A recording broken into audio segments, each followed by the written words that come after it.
Hello guys, very warmly welcome to all of you. Recently जो जयशंकर है अभी Russia गए हैं एंड वहाँ पे बहुत ज़्यादा इंपॉर्टेंट बात हो रही है व्लादिमीर पुतिन और हमारे जयशंकर के साथ। और मैं आपको ये बताने वाला हूँ कि जो रशिया है वो बहुत ही इंपॉर्टेंट पार्टनर होने वाला है इंडिया का और बहुत ज़्यादा इंपॉर्टेंट रोल प्ले करने वाला है इंडिया की इकोनॉमी में। इंडिया की इकोनॉमी को सस्टेन करने में बहुत इंपॉर्टेंट रोल होगा रशिया का। तो चलिए शुरू करते हैं इसी बात पे। और सबसे इंपॉर्टेंट चीज़ क्या है, क्यों इंपॉर्टेंट होने वाला है रशिया इंडिया के लिए, मैं आपको बता दूं।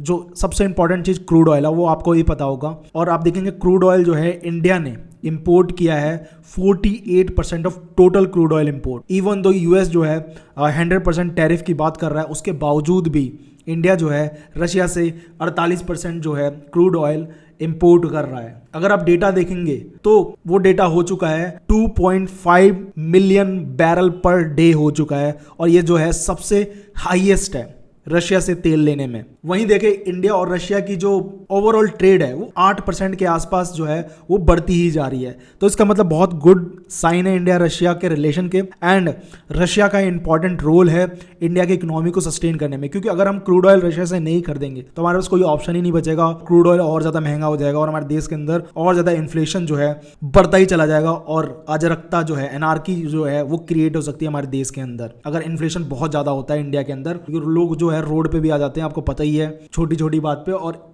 ये तो बहुत बड़ी बात हो जाती है।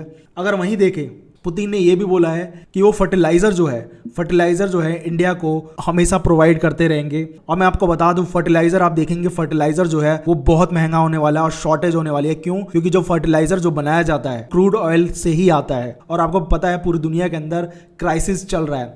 ये देखिए, ये है जेपी मॉर्गन की रिपोर्ट है और यहाँ पे बोला जा रहा है कि जो फर्टिलाइजर का जो इशू है वो बढ़ने वाला है। क्यों?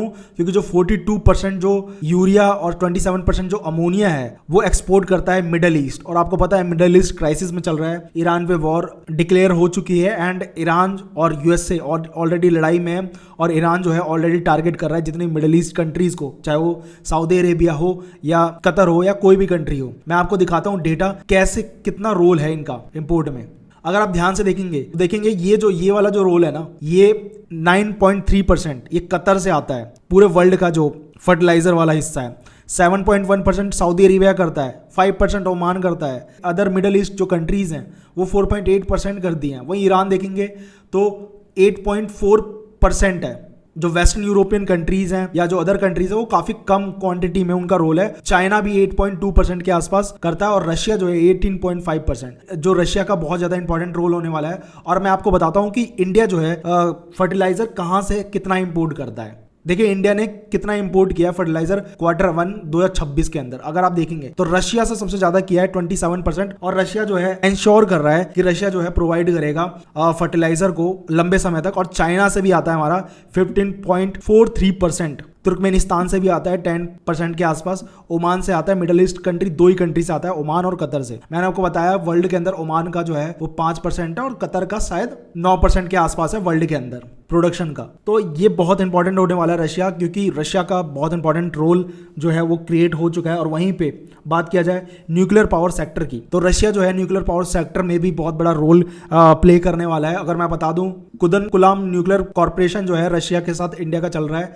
एंड यहाँ पे भी रशिया ने बहुत इंपॉर्टेंट रोल प्ले किया है। और रशिया क्या कह रहा है अभी फिलहाल, रशिया ये कह रहा है कि हम छोटे मॉड्यूलर जो रिएक्टर हैं, जो न्यूक्लियर रिएक्टर है वो प्रोवाइड करेंगे छोटी छोटी जगहों पे जहाँ पे मतलब कि बड़े न्यूक्लियर रिएक्टर बना नहीं सकते। तो उससे रशिया को भी फायदा होगा और इंडिया को भी अल्टीमेट फायदा होगा, क्योंकि इंडिया के पास कंटिन्यू एनर्जी जो है वो प्रोवाइड होगी। और एक और बात बता दूं मैं आपको कि रशिया रिसेंटली इंडिया से मीट करने वाला है, क्योंकि एससीओ समिट भी होने वाला है, मैं आपको बता दूं किर्गिस्तान के अंदर। एंड वहां पे भी रशिया और इंडिया मिलने वाले हैं। और यहीं पे जयशंकर ने भी इन्वाइट किया है पुतिन को, बोला है कि ब्रिक्स जो समिट होगा इंडिया के अंदर, जो भारत जो है होस्ट करने वाला है, उसमें भी पुतिन को इन्वाइट किया गया है। और एनुअल जो समिट आपको बता दूं, हर साल रशिया और इंडिया की एक समिट होती है कॉपरेशन के ऊपर, वो भी होने वाली है। तो रशिया से मीटिंग भी होने वाली है। और यहाँ सबसे ज़्यादा जो दुखी होगा कंट्री वो है यूएसए। क्यों? क्योंकि आप देखेंगे एससीओ के अंदर रशिया, इंडिया, चाइना का भी मतलब कि इनका जो कॉपरेशन दिखेगा, ब्रिक्स के अंदर भी दिखेगा, एंड एनुअल समिट तो रशिया के साथ है ही। तो ये जब तीनों कंट्री एक साथ आएंगे दो प्लेटफॉर्म पे, तो कहीं ना कहीं ये कुछ अनाउंस वगैरह करेंगी और यहाँ यूएसए को बहुत ज्यादा दिक्कत होगी। एंड यूएसए यहाँ पे बहुत सारा डायलॉग पे डायलॉग बोलेगा कि आप रशिया का सपोर्ट कर रहे हो, आप यूक्रेन वॉर को फंड कर रहे हो, एंड हम आप पे टैरिफ लगाएंगे और धमकाई जाएगी इंडिया को यूएसए के द्वारा। तो साफ साफ पता चलता है कि रशिया क्यों इंपॉर्टेंट होने वाला है इंडिया के लिए। एंड इसी बात पे वीडियो को एंड करते हैं, नेक्स्ट वीडियो मिलते हैं। जय हिंद, जय भारत।